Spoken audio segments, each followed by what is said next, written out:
Hey, it's episode 23. What's wrong with him? Let's find out as our story continues after this brief introduction and running the credits and everything. Here it goes.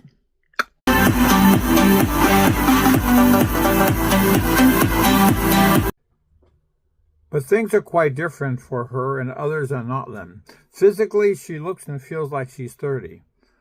But her mind is still one of a mature woman. She was a woman that did not fool around, and even when she was young and available. Bailey is nonplussed and perplexed by this man's constant flirting and can't help but ask herself, what's wrong with him? And now our lesson continues, our story continues. Bailey begins to ponder and reflect on this and wonders to herself if she's reading more into it than she needs to be. Maybe he's not flirting. Maybe it's just his way of being friendly. When Judge was alive and he was with her, she never felt someone's overt friendliness was anything but that.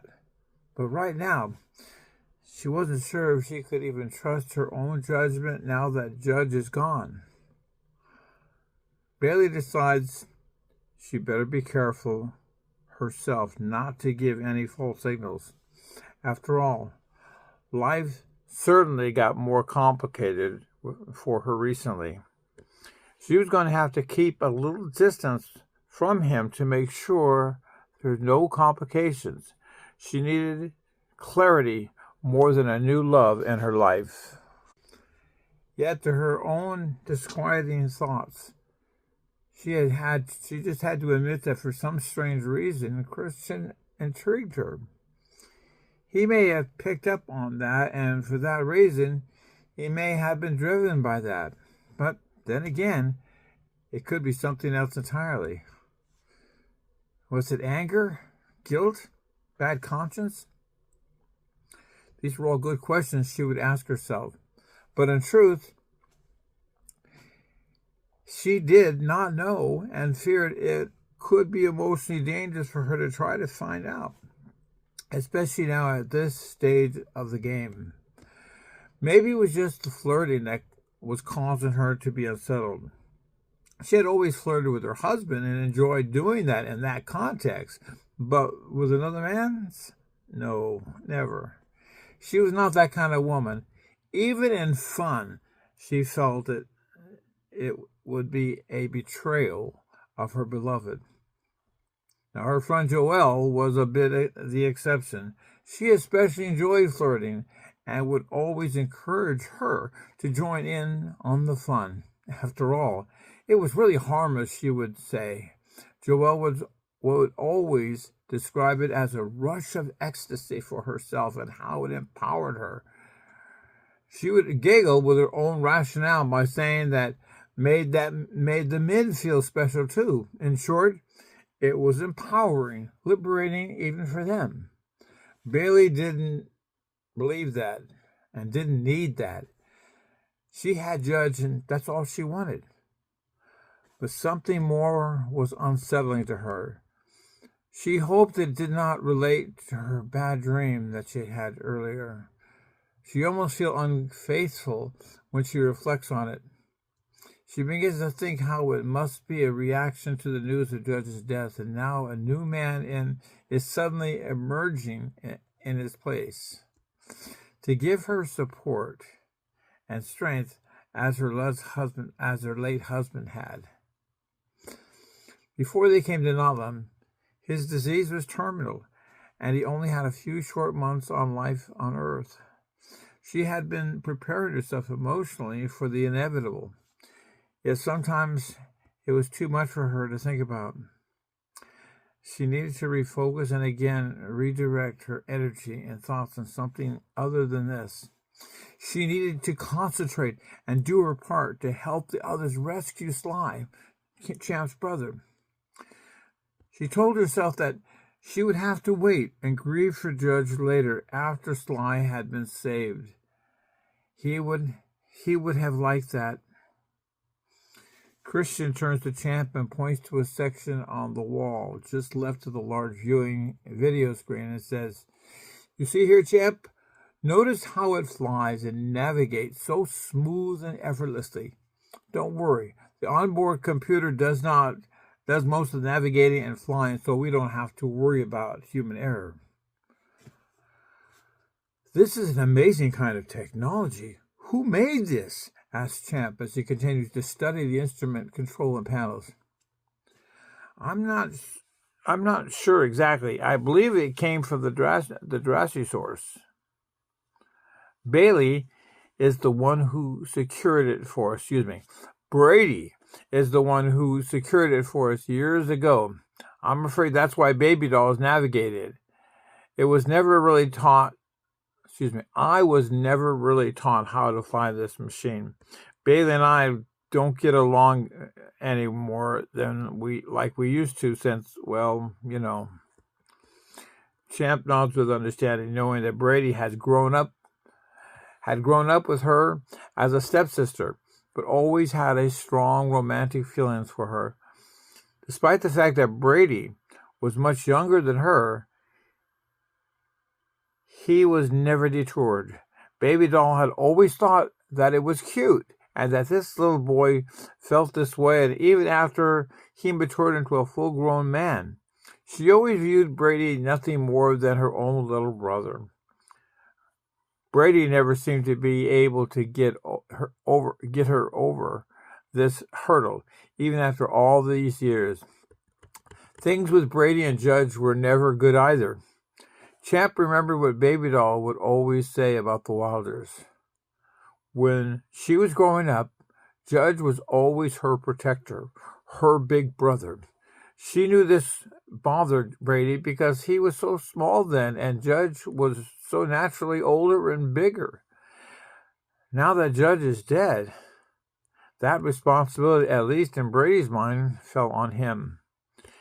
Champ suspected that Brady had taken advantage of the situation to spend time with Baby Doll. Separation with Christian, and taught her how to fly this in hopes of even winning her heart. Christian, the last time I rode on a train like this, that is, a train with no wheels, was in Shanghai, China.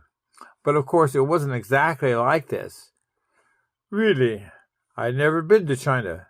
Tell me more about it. Champ's both surprised and flattered that he would ask. Marie and I left the Pujan International Airport and took that special train and traveled 19 miles in 8 minutes. Bumpy or smooth? Asked Christian. Oh, quite smooth. This ultra-modern train traveled over 265 miles per hour, and the best part was, if you could believe this, it had no wheels. Much like this one. Rather than riding on wheels, it supported entirely on a magnetic field. The machine worked so fast, her onboard computer did most of the driving. The train is very energy efficient. In fact, the energy the train uses to hover is less than energy that you would power an air-conditioned system. Can you believe that? Even steep slopes or curves are no problem for it, concludes Champ as he scratches his hairy chin, again with 3 middle fingers on his right hand. You have to admire the people like the Chinese. They are clever and intelligent people, says Christian with admiration. It's not just the Chinese that did this, but also the Japanese and Germans have also made their contributions as well.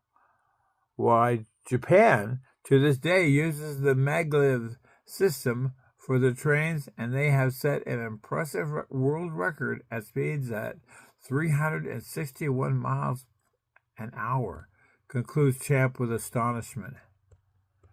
That's impressive, says Christian as he smiles and puts his hand on the wall of the train and says with confidence, but not as impressive as this.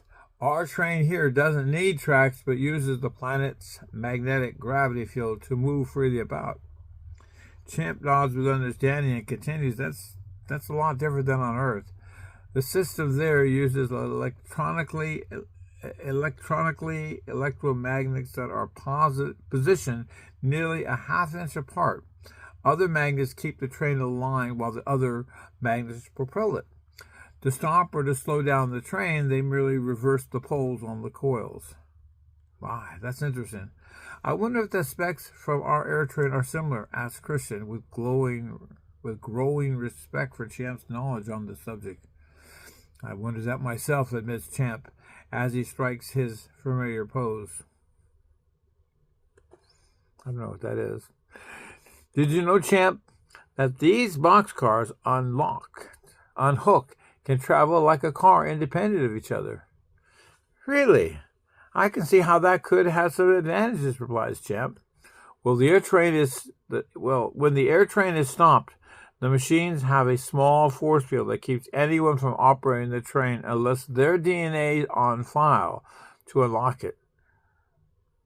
Christian takes Champ over to the covered panels and pushes a button on the panel and lifts themselves up and shows him even more video feeds. Christian turns to Bailey and with a little inviting grin invites her over to have a closer look. Bailey does so politely as she moves over to Champ's left side, placing him between her and Christian.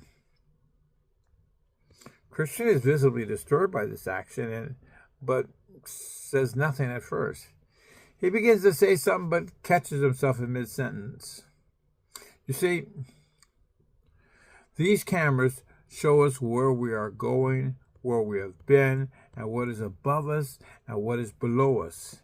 Below us, asked Bailey, trying to keep attention on the subject and off herself. Yes, when we move in the air, we can only travel no higher than 10 feet. After that, we begin to lose power and slow down.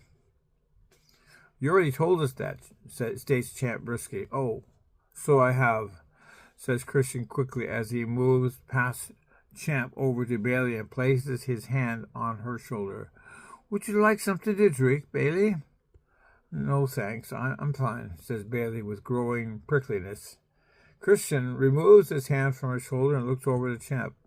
Champ, how about you? As Christian again returns his eyes back to Champ. Oh, yes, replies Champ with no hesitation. With a sudden abundance of nervous energy, Christian moves through the door and out of sight to retrieve the beverages. Champ, Christian is making me very uncomfortable. I think he's sort of hitting on me, Bailey says with embarrassment. Champ seems to be oblivious to that and replies innocently, I hadn't noticed. What do you want me to do? Bailey looks at Champ at first with uncertainty. Then she says above a whisper, just keep him occupied and away from me. I don't want to be involved with anything like that. You understand, dear? Absolutely, says Champ with resolve. Christian enters the room with the 3 drinks in his hand. All righty then. Our beverage choices are limited, so you'll have to forgive me if it's not exactly what you want. Champ, I got you some iced tea, and if you need to need a cooler or more, maybe need ice, well, you know what to do, says Christian with a smile as he hands it to him. Mrs. Wilder, I know you turned down my offer for a drink, but I must insist that you try this one for me. It's my personal favorite. It's called Venom. It's made with different kinds of juices with a splash of rum. Try it. It'll make you feel good. Bailey takes the drink begrudgingly as she takes a small sip without making eye contact with him. The taste was very good, she had to admit. Maybe too good. Ah, yes. I can see by your face, Miss Bailey. You do like it, he replies with obvious delight. She shoots a quick glance at Champ as if asking him, Did you see that? Champ bats an eye at her acknowledging it as he steps over to Krishna and says, "So tell me more about home. Last night I overheard you telling Mom a lot about your home on the Isle of Man. So what do you miss about the Isle of Man the most?" Next episode, we're going to find out. This concludes episode 23 on what's wrong with him. 24, we're going to find out more from our good friend Christian Shark. So be sure you subscribe, and thank you for watching. If you've missed an episode, go back and trace it, because all this is the book, and this concludes on page 212.